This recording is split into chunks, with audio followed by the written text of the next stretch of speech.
Cada año se fabrican más cigarrillos de los que cualquier persona podría llegar a contar en toda su vida. No miles. No millones. Billones. Y lo verdaderamente inquietante no es solo la cantidad, sino el nivel de precisión, control y planificación que existe detrás de cada uno de ellos. Porque ese pequeño cilindro que cabe entre dos dedos no es un producto improvisado. Es el resultado de décadas de ingeniería, química, logística y psicología del consumo. Y una vez que entiendes cómo se hacen realmente los cigarrillos, algo cambia. Ya no los ves igual. No es casualidad que estés aquí escuchando esto. Porque lo que estás a punto de descubrir no suele mostrarse completo. Se habla del daño, se habla del consumo, pero rara vez se explica con detalle cómo una simple hoja termina convertida en uno de los productos más adictivos, regulados y rentables del planeta. Y todo empieza mucho antes de una fábrica, mucho antes de una cajetilla, mucho antes incluso de que exista el humo. Todo comienza en el campo. Pero no en cualquier campo.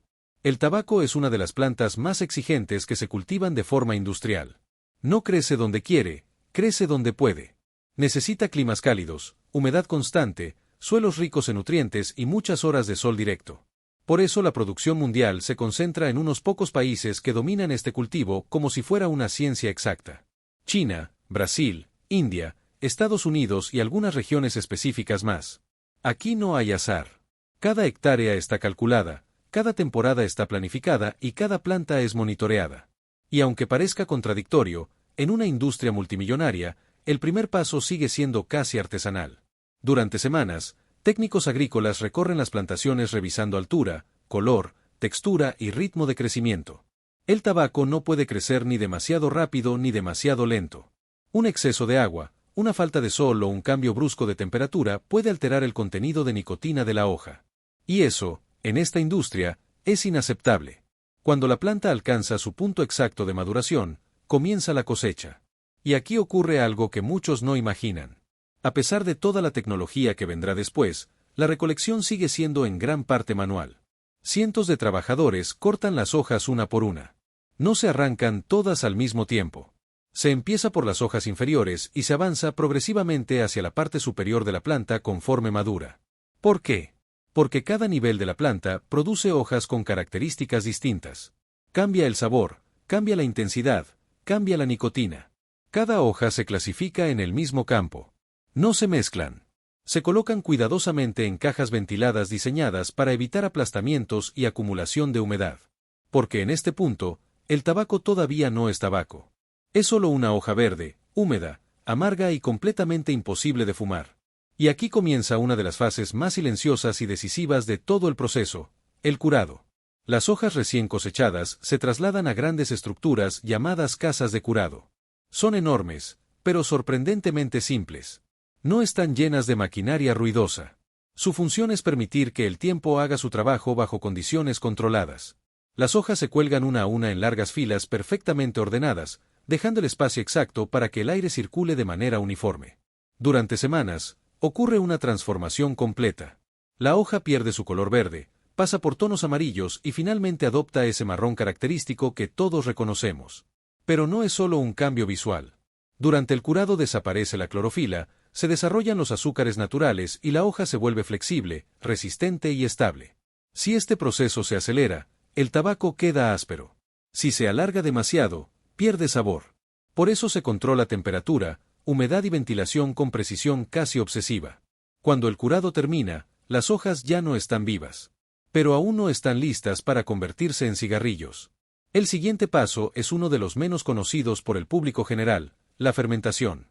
Aquí es donde el tabaco empieza a parecerse realmente al producto final. Las hojas secas se apilan en enormes montones dentro de grandes naves industriales. No hay químicos añadidos. No hay máquinas complejas. El propio tabaco hace el trabajo. El calor natural que se genera dentro de las pilas activa reacciones químicas internas. Durante semanas e incluso meses, se reducen compuestos agresivos, se suaviza el sabor y se estabiliza la nicotina. El tabaco deja de ser violento para la garganta y se vuelve fumable. Este proceso no es igual para todas las hojas. Un tabaco destinado a cigarrillos suaves se fermenta de manera distinta a uno pensado para mezclas más fuertes. Cada variedad tiene su propio tiempo y temperatura. Y cuando la fermentación alcanza su punto exacto, llega una de las partes más críticas de toda la industria, la mezcla. Aquí desaparece cualquier idea de improvisación. Las hojas fermentadas se combinan en proporciones exactas. Tabacos de distintos países, regiones y cosechas se mezclan siguiendo fórmulas que están protegidas como secretos industriales. Esta es la razón por la que un cigarrillo sabe exactamente igual hoy que hace 10, 20 o 30 años. No importa dónde se fabrique. El sabor no puede cambiar. La experiencia debe ser idéntica. Una vez creada la mezcla, el tabaco entra en la fase donde deja de parecer una hoja. Pasa a los sistemas de corte de alta precisión. Gigantescas cuchillas industriales convierten las hojas en hebras finísimas, todas del mismo tamaño. Este detalle es crucial. El grosor del corte determina cómo arde el cigarrillo, cuánto dura cada calada y cómo se libera la nicotina. Un corte demasiado grueso hace que el cigarrillo se apague. Uno demasiado fino lo hace arder demasiado rápido. Aquí no hay margen de error. Después llega la etapa más polémica de todo el proceso, el aromatizado. Y aquí conviene romper un mito. No se añaden sustancias mágicas para crear adicción. La adicción proviene de la nicotina, que está presente de forma natural desde el cultivo. Lo que sí se añaden son humectantes y aromas autorizados. Glicerina vegetal, azúcares, cacao, extractos naturales. Todo en cantidades exactas. ¿Para qué? Para evitar que el tabaco se seque, para que no rasque la garganta y para que el sabor sea siempre el mismo. El tabaco se rocía mientras enormes mezcladores industriales lo hacen girar lentamente, asegurando que cada hebra quede impregnada de forma uniforme. Luego se deja reposar. Nada se apresura. Nada se improvisa. Y ahora sí, llegamos al corazón absoluto de la fábrica. El punto donde toneladas de tabaco suelto se transforman en millones de cigarrillos idénticos. El tabaco preparado se introduce en máquinas cigarrilleras de alta velocidad. Auténticos monstruos industriales capaces de producir miles de cigarrillos por minuto sin detenerse. El tabaco se distribuye sobre una banda interna mientras sensores láser miden en tiempo real la cantidad exacta que entra en cada unidad. Una hoja continua de papel especial envuelve el tabaco y forma un cilindro perfecto. Este papel no es común. Está diseñado para arder a una velocidad específica, mantener la brasa estable y permitir una combustión controlada. En la siguiente fracción de segundo, el filtro se inserta automáticamente. Filtros fabricados con fibras de acetato, diseñados para retener partículas y regular el flujo de aire. Todo se pega, se corta y se ajusta sin intervención humana. Una sola máquina puede producir más de 10.000 cigarrillos por minuto, funcionando las 24 horas del día. Pero que salgan de la máquina no significa que estén listos para venderse. Aquí entra el control de calidad. Y es más estricto de lo que muchos imaginan. No se revisa uno de cada 100. Se revisan todos. Sensores electrónicos, cámaras de alta precisión y sistemas láser analizan cada cigarrillo en milésimas de segundo. Se controla el peso exacto, la densidad del tabaco, la alineación del filtro y su ventilación interna. Incluso se realizan pruebas de combustión. Muestras se encienden automáticamente para comprobar que la brasa avance de forma uniforme, sin apagarse ni acelerarse. Todo lo que no cumple con los estándares se elimina sin excepción. No hay segundas oportunidades. Solo los cigarrillos que superan este filtro extremo pasan a la última fase, el envasado. Aquí la velocidad vuelve a ser brutal. Los cigarrillos se alinean en filas perfectas y brazos mecánicos los introducen en las cajetillas en cuestión de segundos. Cada cajetilla se forma, se llena y se cierra automáticamente. Se aplican advertencias sanitarias, sellos fiscales y códigos de trazabilidad que permiten rastrear cada paquete desde la fábrica hasta el punto de venta. Las cajetillas se agrupan en cartones, los cartones en cajas y las cajas en palets que salen día y noche en camiones, trenes y contenedores marítimos. Una sola planta puede despachar decenas de millones de cigarrillos cada día sin detener la producción ni un solo minuto. Y así, lo que comenzó como una hoja creciendo bajo el sol termina convertido en uno de los productos más consumidos y controvertidos del planeta. Un objeto pequeño, aparentemente simple, pero construido con una precisión que pocas industrias pueden igualar.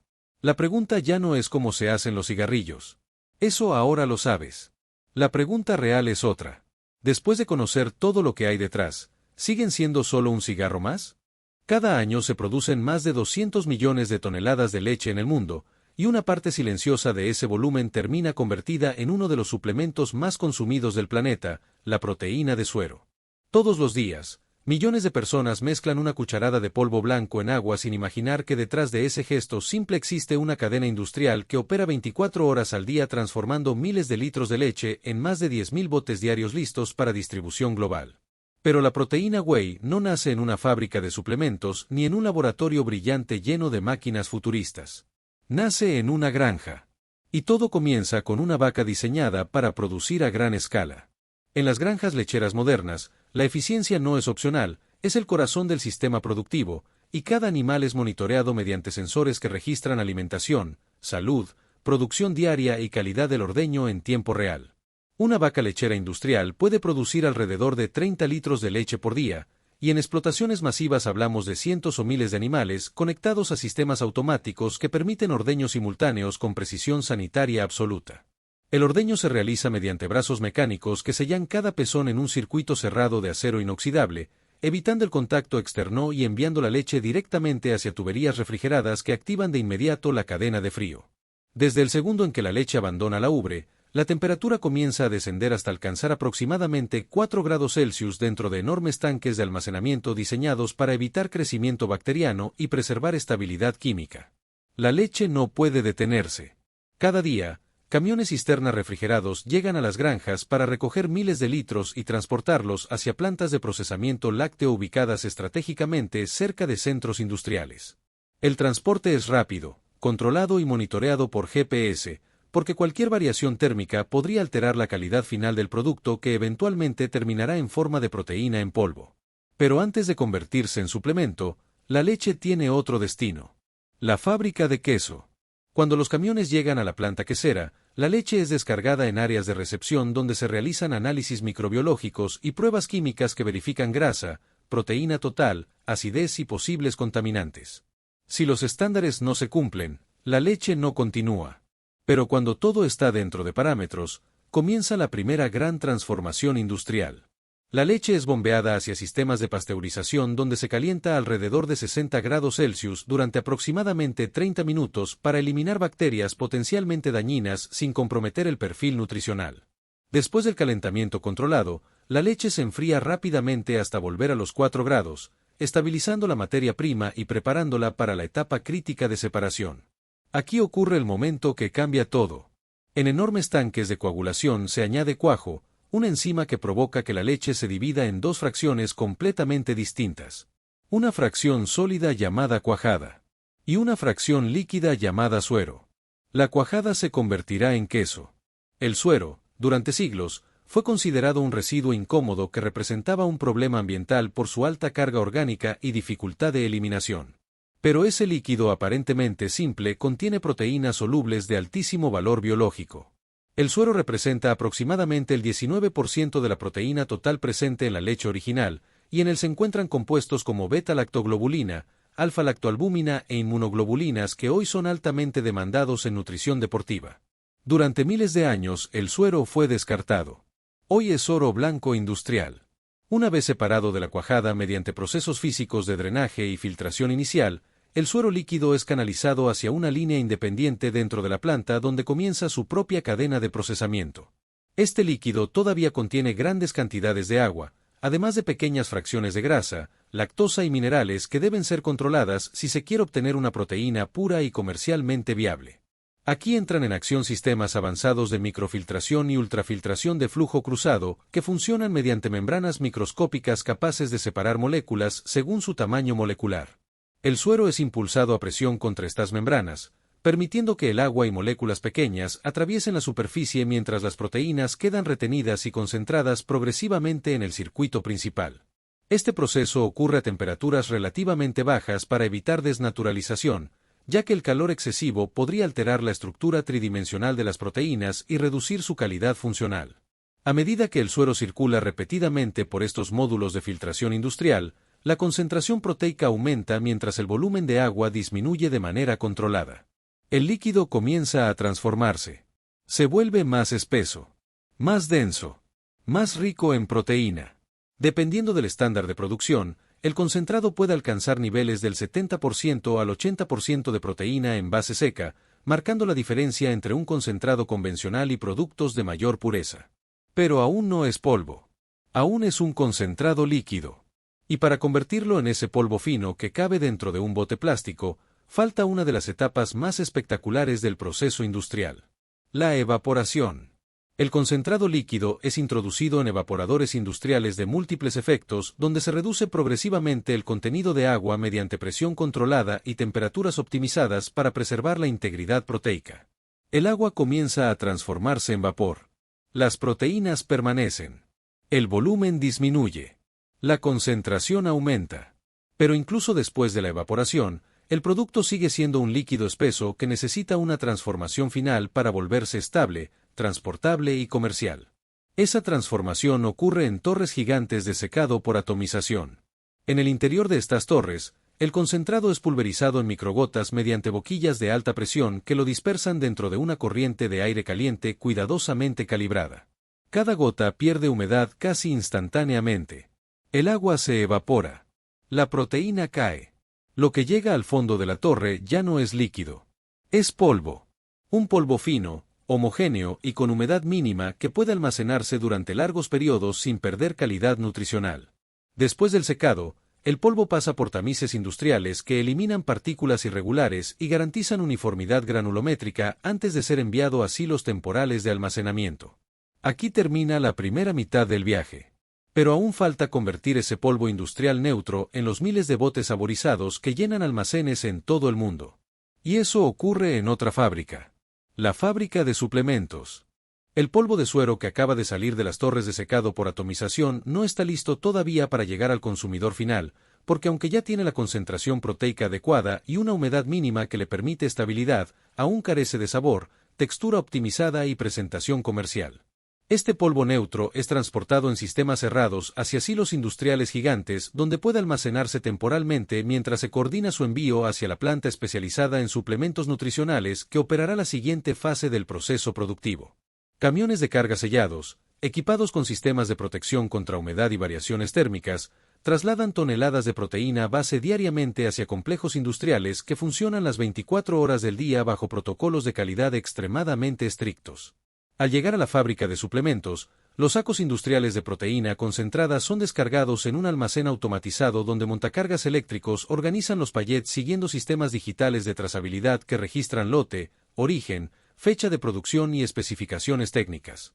Cada lote pasa primero por un laboratorio interno donde técnicos especializados realizan análisis de pureza, microbiología, contenido proteico real y presencia de metales pesados, asegurando que la materia prima cumple exactamente con los estándares prometidos en la etiqueta. Solo después de esta validación el polvo es liberado hacia la sala de formulación, una zona aislada con presión controlada y filtros de aire EPA diseñados para evitar cualquier tipo de contaminación cruzada durante el mezclado. Aquí comienza la fase que convierte un polvo técnico en un producto comercial atractivo y consumible, porque la proteína por sí sola tiene un sabor lácteo neutro que no sería competitivo en el mercado deportivo global. Grandes mezcladoras rotatorias de acero inoxidable reciben la proteína base junto con saborizantes naturales o artificiales, cacao en polvo, edulcorantes como sucralosa o stevia, estabilizantes, enzimas digestivas opcionales y en algunos casos vitaminas o minerales añadidos según la fórmula específica del producto. Las mezcladoras industriales giran durante varios minutos con velocidades calibradas para garantizar que cada partícula de proteína quede recubierta uniformemente con los ingredientes adicionales, evitando zonas de mayor concentración de sabor o puntos con exceso de edulcorante. El objetivo es lograr una homogeneidad absoluta que permita que cada scoop que el consumidor utilice tenga exactamente el mismo perfil nutricional y el mismo sabor que cualquier otro dentro del mismo lote. Durante el mezclado, sensores internos monitorean temperatura y humedad relativa, ya que un ambiente inadecuado podría generar grumos o afectar la fluidez del polvo en las siguientes etapas del proceso. Una vez alcanzada la mezcla perfecta, el producto es transferido mediante sistemas de vacío hacia las tolvas de las máquinas llenadoras automáticas que esperan en la línea de envasado. En esta fase, cintas transportadoras sincronizadas movilizan envases plásticos vacíos que han sido previamente fabricados en otra sección de la planta mediante moldeo por inyección de polímeros de grado alimenticio resistentes a impactos y a la penetración de humedad. Cada envase avanza hasta la estación de llenado donde un sistema dosificador computarizado libera la cantidad exacta de proteína en polvo según el peso especificado, que puede variar entre 900 gramos, 1 kilogramo o formatos mayores dependiendo del mercado objetivo. La precisión es absoluta, porque cualquier desviación podría significar pérdidas económicas o incumplimiento de normativas regulatorias internacionales. Después del llenado inicial, cada bote pasa automáticamente por una báscula de verificación que detecta incluso variaciones mínimas de gramos, y si el peso no coincide con el estándar programado, el envase es retirado automáticamente de la línea para inspección. Los envases aprobados continúan avanzando hacia la estación donde brazos robóticos insertan una cuchara medidora calibrada dentro de cada recipiente antes de que el sistema coloque la tapa correspondiente. Las tapas son presionadas y ajustadas con torque controlado electrónicamente para asegurar un cierre hermético que proteja el contenido de la humedad ambiental durante almacenamiento y transporte. A continuación, cada envase pasa por una máquina de sellado térmico que aplica un sello de seguridad interno de aluminio o plástico laminado, creando una barrera adicional contra manipulación y contaminación externa. Posteriormente, el bote es etiquetado con información detallada que incluye nombre del producto, perfil nutricional completo, instrucciones de uso, advertencias, número de lote, fecha de caducidad y códigos de trazabilidad que permiten rastrear cada unidad hasta la granja original si fuera necesario. Sistemas de visión artificial escanean cada etiqueta para verificar alineación correcta, legibilidad del código y ausencia de defectos de impresión antes de permitir que el producto continúe en la línea. Los envases terminados son agrupados automáticamente en cajas de cartón corrugado que luego son selladas y apiladas por brazos robóticos sobre pallets listos para distribución. En el área de logística, software avanzado organiza rutas de envío optimizadas hacia centros de distribución nacionales e internacionales, coordinando transporte terrestre, marítimo o aéreo según la urgencia del pedido y el destino final. Miles de botes salen diariamente de esta planta industrial rumbo a gimnasios, tiendas especializadas, supermercados y almacenes digitales donde finalmente serán adquiridos por consumidores que pocas veces imaginan la complejidad técnica detrás de cada porción. Lo que comenzó como un líquido considerado residuo hace siglos se ha transformado, gracias a ingeniería, filtración de precisión, evaporación controlada y secado por atomización, en uno de los productos más importantes dentro de la industria global de la nutrición deportiva. Desde la vaca en la granja hasta la cuchara dentro del bote sellado, cada etapa está diseñada para maximizar pureza, eficiencia y escala masiva en un sistema que funciona como un reloj industrial perfectamente sincronizado. Y la próxima vez que alguien mezcle proteína en su shaker antes de entrenar, estará consumiendo el resultado de una cadena productiva gigantesca que transforma millones de litros de leche en polvo de alto rendimiento todos los días sin detenerse jamás. Cada año se producen más de 4.000 millones de tazones de sopa bajo la marca Campbell's, una cifra que convierte a esta operación en una de las maquinarias alimentarias más constantes del planeta. Lo que parece una simple lata roja y blanca es en realidad el resultado de una ingeniería de producción que funciona sin detenerse. Desde 1934, la versión Chicken Noodle se convirtió en un estándar industrial, pero lo verdaderamente impresionante no es la receta, sino la precisión con la que se replica millones de veces al día. Cada lata contiene la misma proporción de caldo concentrado, cubos de pollo perfectamente medidos y exactamente 216 fideos. Nada se deja al azar dentro de esta fábrica ubicada en París, donde más de 5 millones de latas salen diariamente hacia centros de distribución. Aquí la sopa no se cocina en ollas domésticas, se produce en sistemas de miles de galones controlados por temperatura, presión y tiempo. Todo comienza en la estación de sazonado del caldo, donde la fórmula base se pesa con exactitud milimétrica antes de entrar en acción. Polvo de ajo, cebolla, extracto de levadura, grasa de pollo, pimienta negra y sal forman una mezcla que define la identidad del producto. La combinación se eleva mediante sistemas hidráulicos y se descarga en un tanque industrial de 1.000 galones lleno de caldo líquido y agua purificada.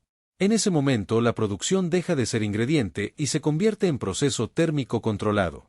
El tanque mantiene el líquido a 180 grados Fahrenheit durante 20 minutos exactos.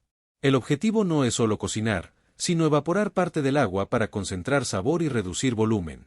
Al eliminar agua en esta fase, la sopa ocupa menos espacio dentro de la lata y mejora su estabilidad en almacenamiento prolongado. Ese concentrado será rehidratado más tarde por el consumidor con solo añadir agua caliente.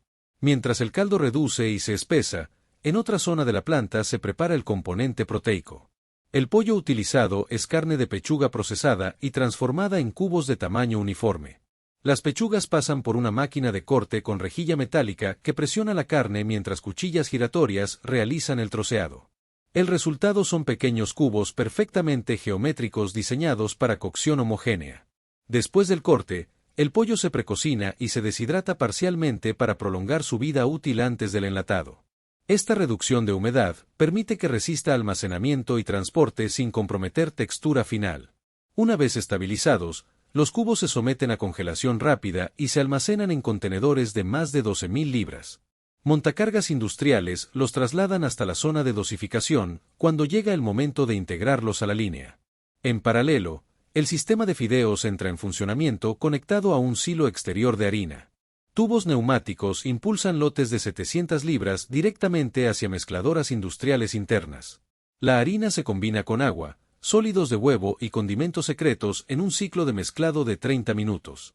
La masa resultante cae a un contenedor de reposo antes de iniciar su transformación mecánica. 7 rodillos alineados comprimen progresivamente la masa hasta convertirla en láminas delgadas y resistentes.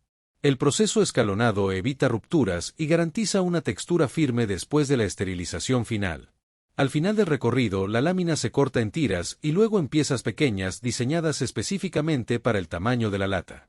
Cada fragmento está calculado para mantener proporción visual y densidad adecuada en el caldo. Mientras los ingredientes sólidos están listos, las latas vacías ingresan al sistema de lavado a alta presión.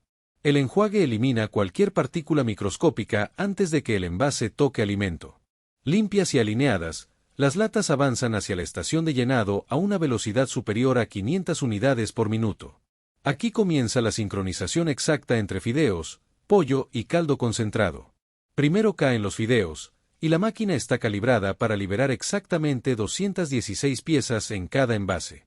Después un dosificador añade el pollo y finalmente el caldo dorado completa el volumen interno. En cuestión de segundos, la lata pasa a la cerradora donde una tapa de aluminio es prensada herméticamente. El sellado debe resistir presión interna posterior sin deformaciones ni fugas. Ya cerradas, las latas recorren un sistema de cintas con curvas y giros que agitan suavemente el contenido. Este movimiento distribuye los sólidos y evita que se acumulen en el fondo antes del tratamiento térmico final. El siguiente destino es el esterilizador hidrostático de 5 pisos de altura. Dentro de él, vapor a 250 grados Fahrenheit cocina cada lata durante 1 hora bajo presión controlada. La presión externa equilibra la interna para evitar explosiones mientras la sopa alcanza su punto final de seguridad alimentaria.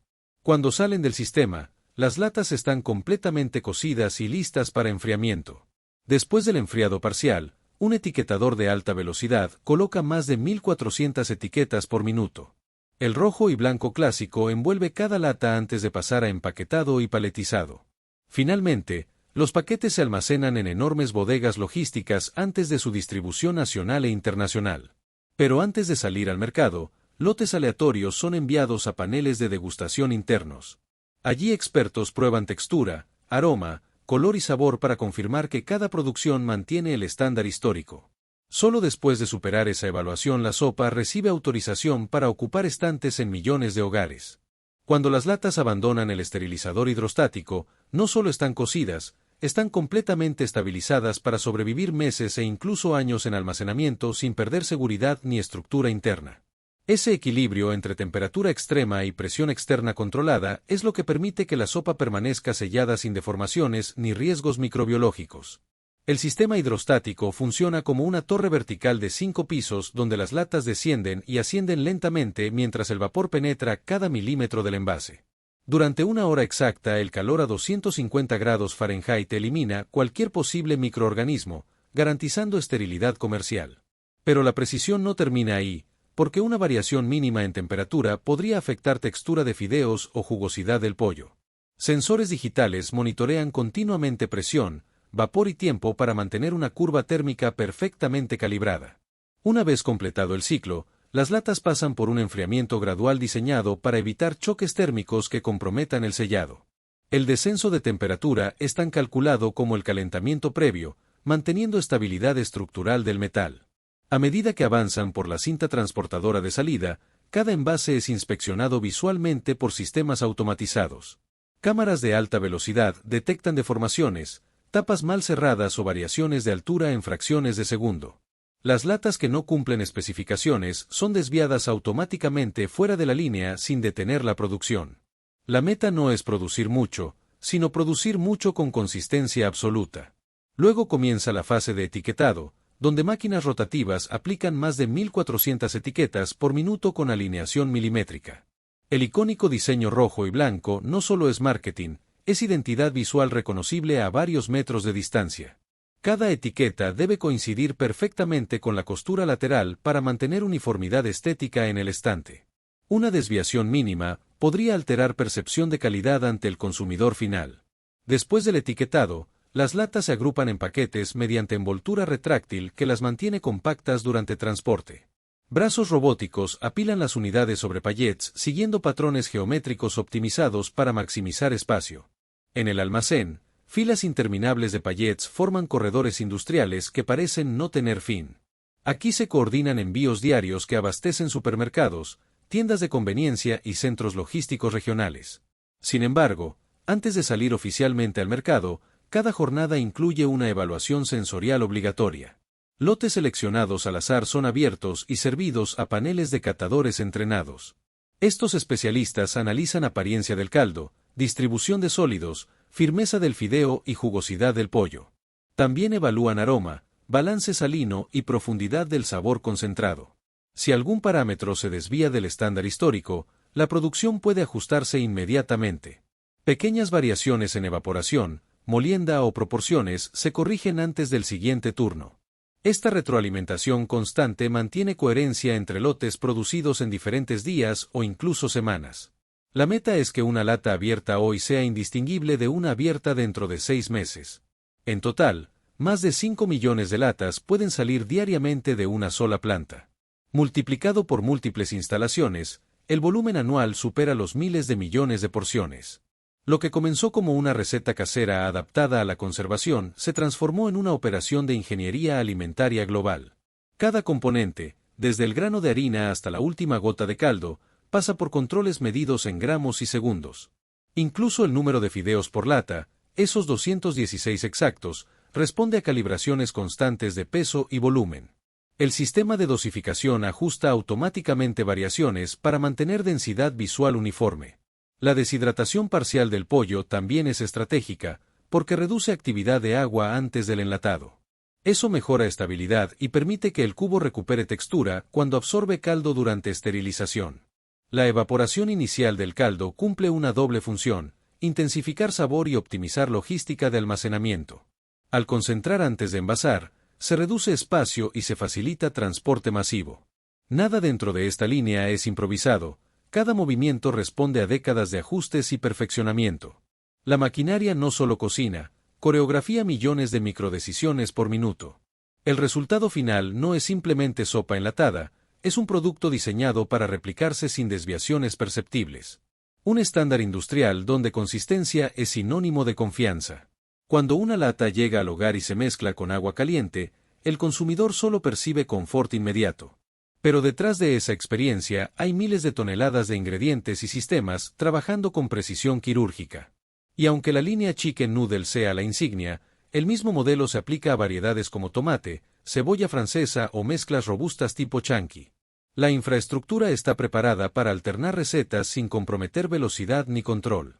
Así, la fábrica no produce solo sopa, produce previsibilidad en cada cucharada. Una previsibilidad que permite que millones confíen en que el sabor será siempre el mismo. Al final del día, lo que parece una comida simple es el resultado de una maquinaria que combina calor, presión, matemática y logística global. Una demostración de cómo la producción masiva puede transformar ingredientes básicos en un fenómeno alimentario mundial. Y mientras nuevas latas continúan avanzando por la cinta a más de 500 por minuto, la línea no se detiene. Porque en esta escala industrial, el confort también se fabrica en masa. Cada año se producen millones de componentes de alta precisión en las fundiciones industriales más avanzadas del mundo, pero solo uno de estos procesos culmina en la creación del objeto de manufactura más valioso y custodiado del planeta Tierra. Nos adentramos en una instalación de máxima seguridad donde la ingeniería metalúrgica y la tecnología de vanguardia se fusionan para dar vida a una estructura que trasciende la simple fundición decorativa para convertirse en una obra maestra de la mecánica industrial pesada.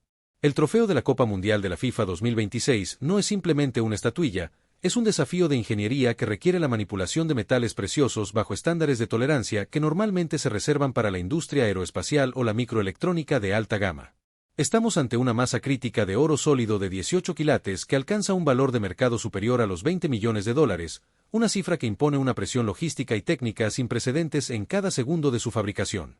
La magnitud de este proyecto se mide en la densidad absoluta del material, donde cada centímetro cúbico de la aleación debe poseer una homogeneidad estructural perfecta para evitar cualquier microfisura o porosidad que comprometa la integridad de la pieza final. 617 gramos de oro puro por cada kilogramo de aleación conforman la base de una estructura que pesa exactamente 6.175 gramos, una masa que debe ser equilibrada con precisión milimétrica para mantener el centro de gravedad exacto diseñado en los modelos computacionales. El contexto de la edición 2026 exige una escala de producción y un rigor técnico superior a cualquier versión anterior, integrando nuevos protocolos de seguridad industrial y sistemas de escaneo láser de última generación para garantizar que la réplica de diseño sea absoluta.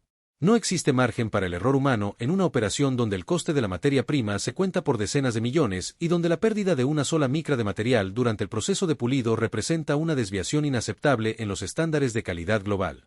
La transición desde el diseño digital en estaciones de trabajo de alto rendimiento hacia la realidad física del metal incandescente marca el inicio de una odisea industrial que comienza en las bóvedas blindadas donde se resguarda el insumo básico. La materia prima principal consiste en granalla de oro de 24 quilates con una pureza certificada del 99.9%, la cual debe ser aleada con proporciones exactas de cobre electrolítico y plata de alta pureza para alcanzar la dureza estructural necesaria. Este proceso de aleación es crítico, ya que la adición de 25% de metales base no solo determina el color icónico del trofeo, sino también su resistencia a la deformación mecánica y su capacidad de soportar las tensiones térmicas durante el enfriamiento. Junto al metal, se seleccionan bloques de malaquita de la más alta calidad, una piedra semipreciosa que servirá como base y que debe ser cortada con discos de diamante bajo chorros de refrigerante sintético para evitar cualquier fractura en sus bandas concéntricas de color verde esmeralda. Las condiciones ambientales dentro del laboratorio de fundición son equivalentes a las de una sala blanca de fabricación de semiconductores, con sistemas de filtrado de aire EPA que eliminan cualquier partícula suspendida que pudiera contaminar el metal fundido. La temperatura ambiente se mantiene estrictamente a 22 grados centígrados, mientras que la humedad relativa no debe superar el 40% para prevenir la oxidación prematura de los componentes de cobre en la aleación de oro. Cada técnico involucrado opera bajo protocolos de seguridad biométrica y vestimenta antiestática, asegurando que ninguna interferencia externa afecte el comportamiento termodinámico del oro durante las fases críticas de transición de fase líquida a sólida. La maquinaria empleada representa la cumbre de la tecnología de fundición por inducción al vacío, utilizando hornos de frecuencia media que generan campos electromagnéticos capaces de agitar el metal líquido a nivel molecular para asegurar una mezcla perfecta. Estos hornos están integrados con sistemas de control lógico programable que supervisan la curva de temperatura con una resolución de 0.1 grados centígrados, evitando el sobrecalentamiento que podría causar la volatilización de los componentes de la aleación. Simultáneamente, máquinas de control numérico computarizado de 5 ejes se preparan para el mecanizado de precisión de los moldes cerámicos, los cuales han sido fabricados mediante procesos de impresión 3D de alta resolución a partir de archivos encriptados de alta seguridad. La fragmentación del proceso comienza con la creación de un modelo de cera de alta densidad, el cual se recubre con capas sucesivas de lodo cerámico refractario en un ambiente de atmósfera controlada para formar la cáscara de fundición. Este molde debe someterse a un proceso de desherado en autoclave a alta presión, eliminando cada rastro de residuo orgánico para dejar una cavidad interna cuya rugosidad superficial se mide en nanómetros. La integridad del molde es verificada mediante radiografía industrial por rayos X para detectar cualquier microgrieta interna que pudiera colapsar bajo el peso del oro líquido, garantizando que la geometría compleja de las dos figuras humanas que sostienen el globo terráqueo se mantenga intacta. El clímax técnico se alcanza en el momento de la colada, donde el oro, ahora transformado en un fluido viscoso a 1064 grados centígrados, es vertido en el molde precalentado dentro de una cámara de vacío total. La ausencia de oxígeno es vital para prevenir la formación de burbujas de gas atrapadas, mientras que la aplicación de presión centrífuga asegura que el metal ocupe hasta el último rincón de los detalles más finos del diseño. Este es un baile de física pura, donde la tensión superficial del oro se combate con fuerzas gravitatorias artificiales para lograr una definición de bordes que sería imposible mediante métodos de fundición convencionales. El enfriamiento es gestionado por un sistema de criogenia controlada que baja la temperatura de manera uniforme para evitar tensiones internas que podrían causar deformaciones estructurales en la figura. Una vez que el metal se ha solidificado y el molde cerámico es destruido mediante chorro de arena de precisión, la pieza emerge como un bloque rugoso que debe someterse a los procesos de acabados más exigentes de la industria de lujo. Se emplean estaciones de pulido robótico que utilizan brazos articulados de 6 ejes equipados con sensores de fuerza para aplicar la presión exacta con pastas de diamante de granulometría decreciente. El objetivo es alcanzar un acabado de espejo que refleje la luz de manera uniforme en todas las superficies curvas, eliminando cualquier rastro de la línea de partición del molde o imperfecciones superficiales. El grabado de la base y del logotipo oficial de la Copa Mundial de la FIFA 2026 se realiza mediante láser de fibra de pulso corto, permitiendo una profundidad de grabado constante y una legibilidad absoluta de los nombres de los equipos campeones. El control de calidad y la logística final operan bajo un régimen de tolerancia cero, donde el trofeo es sometido a escaneos láser 3D comparativos para asegurar que la geometría final coincide al 100% con el modelo digital maestro. Se realizan pruebas de espectrometría de fluorescencia de rayos X para verificar la pureza de la aleación en múltiples puntos de la superficie, garantizando que el estándar de 18 quilates se mantenga en todo el cuerpo de la pieza. Una vez certificado, el trofeo se aloja en un maletín de transporte fabricado en fibra de carbono y titanio, equipado con sistemas de geolocalización satelital y sensores de impacto que reportan en tiempo real cualquier anomalía durante su traslado. La logística de seguridad para el movimiento de este icono industrial involucra convoys blindados y personal de seguridad privada de élite, coordinados con agencias de inteligencia internacionales para asegurar que el trayecto desde la planta de fabricación hasta el centro de mando de la FIFA sea impenetrable. No se trata solo de proteger el valor del metal, sino de salvaguardar la integridad de un proceso industrial que ha tomado meses de planificación y ejecución técnica impecable. Cada parada, cada transferencia y cada exposición del trofeo está calculada en un cronograma de milisegundos, donde el riesgo es mitigado mediante redundancia tecnológica y protocolos de emergencia de nivel militar. Este proceso de fabricación industrial representa el punto de encuentro entre la metalurgia ancestral y la robótica del siglo XXII, donde la precisión del micrón se encuentra con la fuerza del fuego industrial. El trofeo de la Copa Mundial de la FIFA 2026 es el resultado de miles de horas de ingeniería aplicada, una estructura que no solo simboliza el éxito en el campo, sino el triunfo de la manufactura humana sobre la materia prima más codiciada de la historia. Al finalizar el proceso, el icono de oro se erige como una prueba irrefutable de lo que la industria moderna puede lograr cuando la magnitud económica y la precisión técnica se alinean en un solo objetivo de perfección absoluta. Un billete pasa por nuestras manos todos los días. Lo doblamos, lo guardamos, lo deslizamos por una mesa, lo entregamos sin mirarlo dos veces. Vive en nuestros bolsillos, en cajas registradoras, en billeteras gastadas. Parece frágil, simple, reemplazable. Y sin embargo, ese pequeño rectángulo tiene el poder de alimentar familias, comprar tierras, levantar ciudades y mover mercados enteros. No pesa casi nada, pero sostiene el peso de la economía mundial. No es solo papel. Es confianza. Es un acuerdo silencioso aceptado por millones de personas al mismo tiempo. Un billete funciona porque todos creemos en él. Y esa creencia no nace por casualidad. La verdadera pregunta no es cuánto vale un billete, sino por qué vale algo. ¿Cómo puede un objeto tan común representar horas de trabajo, recursos naturales y decisiones políticas? ¿Por qué una hoja impresa puede intercambiarse por comida, energía o vivienda? ¿Y por qué no simplemente imprimir más para que nadie vuelva a ser pobre? Detrás de estas preguntas hay una realidad que rara vez se muestra.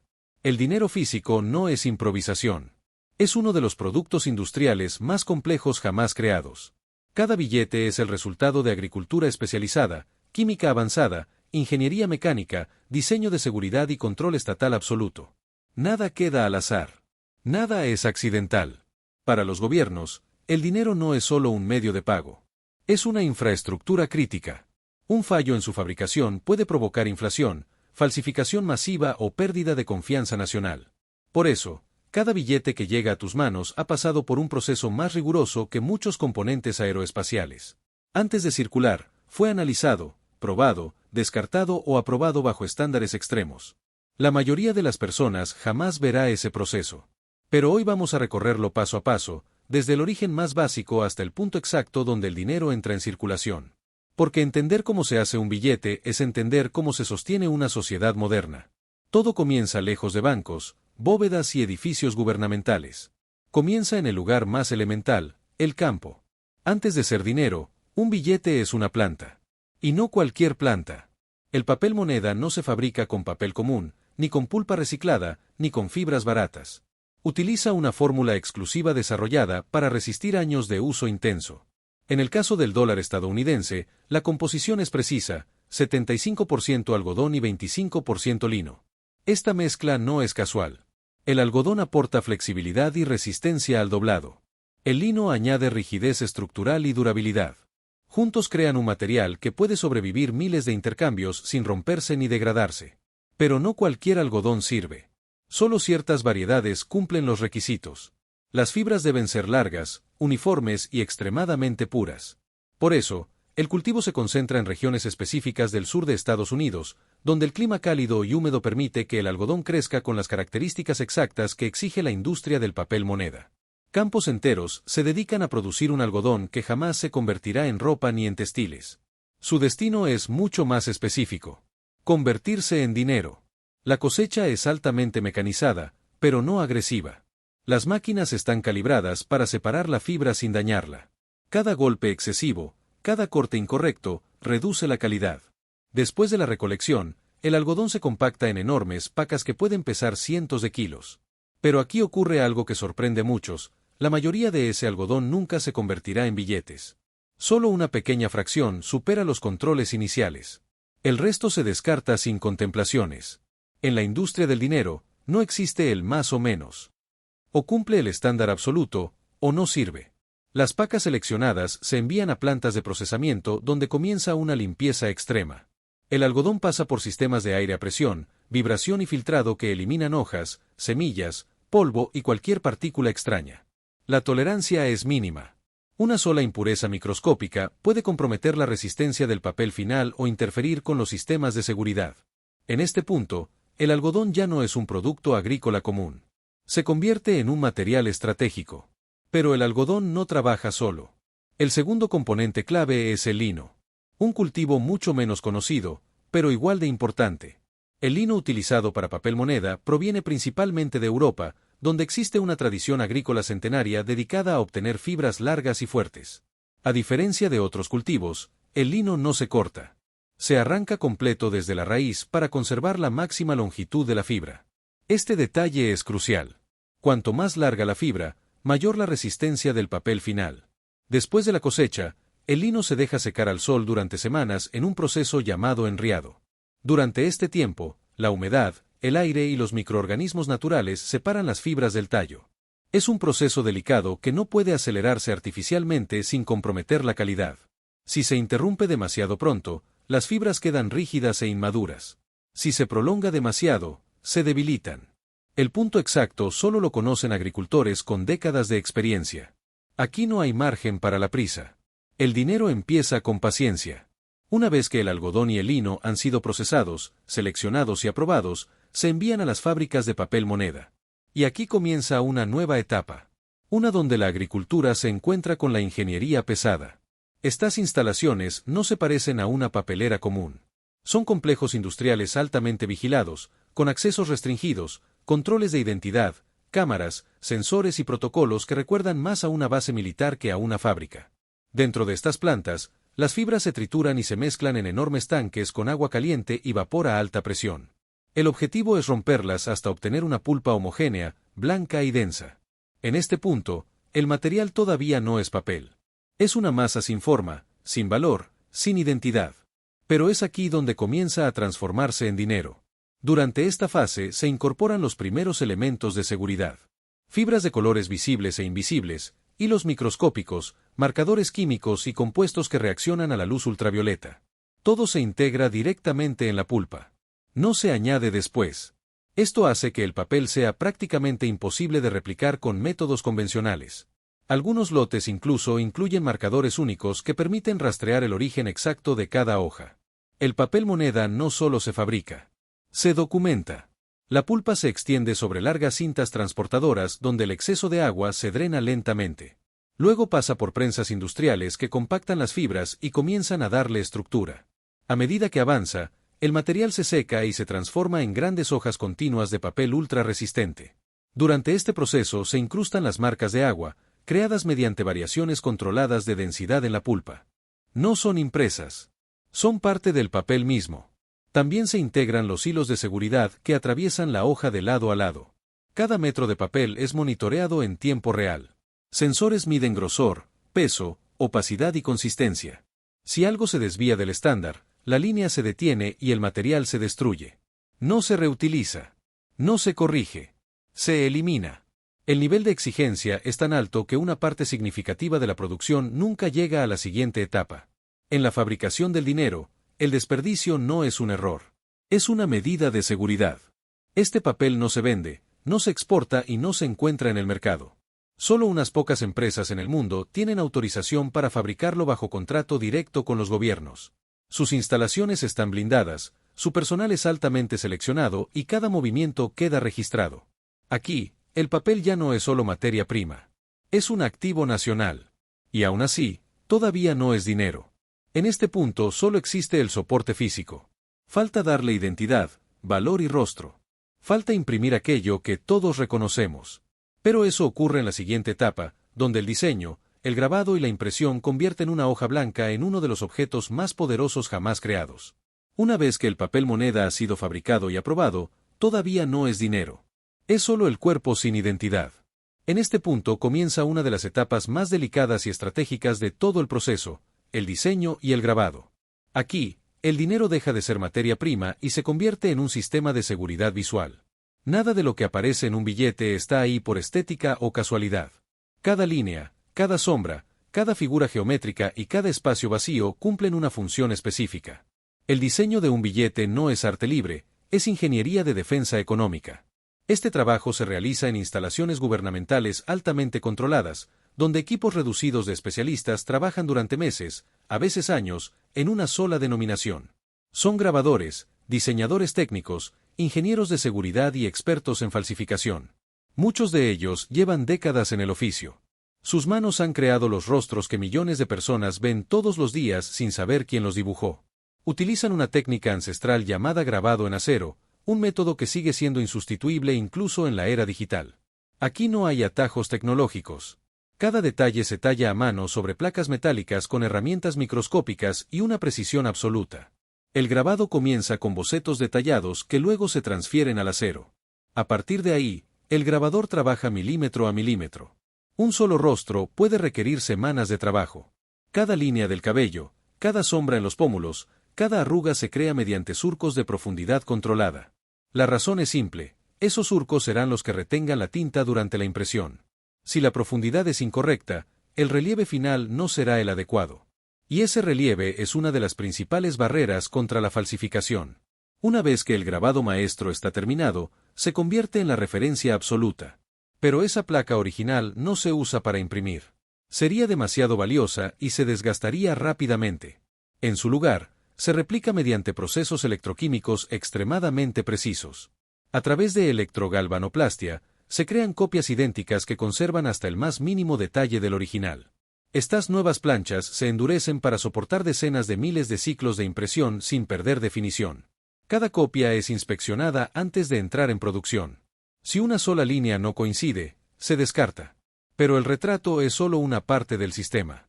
Alrededor de él se construye una red compleja de elementos gráficos diseñados para confundir, bloquear y delatar intentos de falsificación. Microtextos tan pequeños que solo pueden leerse con lupa. Patrones geométricos que se deforman al ser escaneados. Líneas tan finas que una impresora doméstica no puede reproducirlas correctamente. Espacios en blanco colocados estratégicamente para resaltar errores. Incluso la alineación de ciertos elementos está calculada para que cualquier desviación sea detectable por máquinas o por el ojo entrenado. Cada denominación tiene su propio conjunto de defensas. Los billetes de mayor valor incorporan sistemas adicionales. Microimpresiones ocultas en zonas inesperadas. Líneas onduladas que parecen simples decoraciones, pero que en realidad están diseñadas para romper patrones digitales. Algunos incluyen símbolos que solo aparecen bajo luz ultravioleta. Otros contienen estructuras que reaccionan a campos magnéticos. Todo esto se integra en el diseño desde el inicio. No se añade después. Antes de que un diseño sea aprobado, se somete a pruebas internas exhaustivas. Se intenta falsificar con impresoras avanzadas, escáneres industriales y técnicas químicas. Se analiza cómo responde el papel a solventes, al calor y al desgaste. Solo si el diseño supera todos estos ataques simulados, se autoriza su producción. Diseñar un billete no es una decisión creativa. Es una estrategia de protección nacional. Con las planchas aprobadas y el papel listo, comienza la fase más espectacular del proceso, la impresión. Pero imprimir dinero no se parece en nada a imprimir libros, revistas o empaques.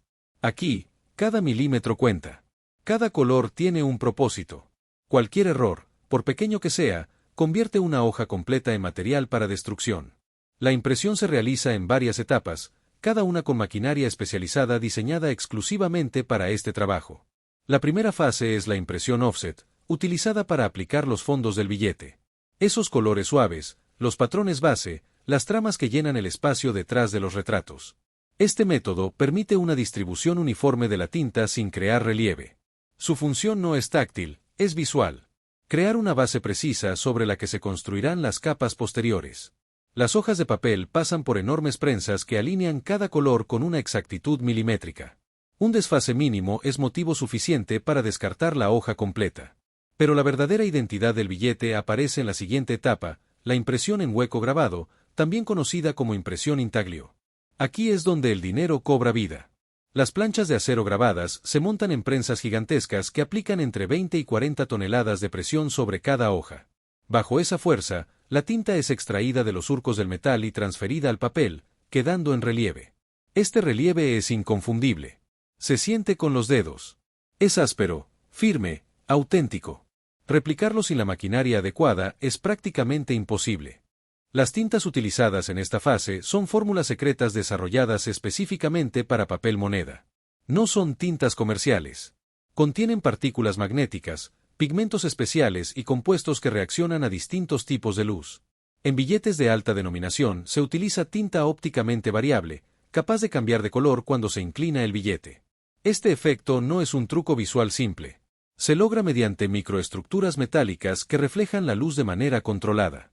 Fabricar esta tinta requiere tecnología avanzada y un control absoluto del proceso químico. Después de la impresión principal, se añaden los números de serie y los sellos oficiales. Esta etapa utiliza impresión plana, sin relieve. Paradójicamente, esta simplicidad es una ventaja. Permite que los sistemas automatizados detecten irregularidades con mayor facilidad. Cada número de serie es único y sigue una secuencia registrada. Esto permite rastrear cada billete desde su nacimiento hasta su destrucción. Pero incluso después de todas estas etapas, el billete aún no está listo para circular. Cada hoja impresa pasa por sistemas de inspección automatizada capaces de detectar desviaciones mínimas en color, forma, alineación y textura. Cámaras de ultra alta resolución comparan cada billete con un modelo perfecto. Si algo no coincide, la hoja se elimina. No se corrige. No se reimprime. Se destruye. Y aún así, la tecnología no lo es todo. Después del control automatizado, entra en juego el ojo humano. Inspectores altamente capacitados revisan muestras aleatorias bajo luz especial, con lupas y herramientas de medición. Buscan defectos invisibles para las máquinas. Solo los billetes que superan todas estas pruebas continúan su camino. Las hojas aprobadas se cortan con precisión milimétrica. Cada una se convierte en decenas de billetes individuales. Estos se agrupan en fajos, luego en paquetes, y finalmente en bloques sellados de miles de unidades. Cada bloque recibe un código único de trazabilidad. Ese código permite saber exactamente dónde fue producido, cuándo y a qué lote pertenece. El dinero no solo se imprime, se rastrea. En este punto, el billete ya existe como tal. Tiene forma, valor y legitimidad. Pero aún no pertenece al público. Todavía falta un último viaje. El que lo llevará desde la fábrica hasta las bóvedas donde esperará su momento de entrar en circulación. Ese recorrido, silencioso y altamente protegido, es tan importante como todo lo anterior. Porque en la industria del dinero, incluso el transporte es parte del proceso de fabricación. Después de superar todos los controles de impresión, los billetes entran en una fase que casi nadie imagina, pero que es crucial para que el sistema funcione, el control final y la destrucción. En la industria del dinero, nada imperfecto puede sobrevivir. Cada hoja pasa por escáneres ópticos capaces de detectar desviaciones menores a una fracción de milímetro. Un número apenas fuera de eje, una variación mínima de color o una textura incorrecta bastan para que todo el lote sea rechazado. Los billetes descartados no se almacenan ni se reciclan de forma común. Se destruyen bajo protocolos estrictos mediante trituración, pulverización o incineración controlada. El desperdicio no es una pérdida, es una barrera de seguridad. Paralelamente, inspectores humanos revisan muestras al azar con lupas, luz ultravioleta y herramientas de medición táctil. Su entrenamiento les permite detectar fallos que incluso las máquinas pueden pasar por alto. Solo los billetes absolutamente perfectos continúan su camino. En este punto, el dinero ya no es un producto industrial cualquiera. Es un objeto validado, certificado y listo para representar valor real. Una vez aprobados, los billetes se cortan con precisión milimétrica, se agrupan en fajos, Se sellan en paquetes y se organizan en bloques identificados con códigos únicos de trazabilidad. Cada bloque puede rastrearse desde su origen hasta la bóveda donde será almacenado. El transporte se realiza bajo custodia armada, rutas confidenciales y protocolos que no se hacen públicos. Los billetes llegan a los bancos centrales y descansan en bóvedas diseñadas para resistir incendios, robos y desastres naturales. Desde allí, poco a poco, entran en circulación. Pasan de manos institucionales a manos humanas. Se mezclan con la vida cotidiana. Compran alimentos, pagan salarios, cruzan fronteras y cuentan historias silenciosas de millones de intercambios. Así termina el viaje industrial de un billete y comienza su vida social. Porque detrás de ese objeto cotidiano hay campos, fábricas blindadas, ingeniería extrema y una precisión que rara vez vemos. Y la próxima vez que sostengas uno, sabrás que no es solo papel. Es uno de los productos industriales más complejos y controlados jamás creados.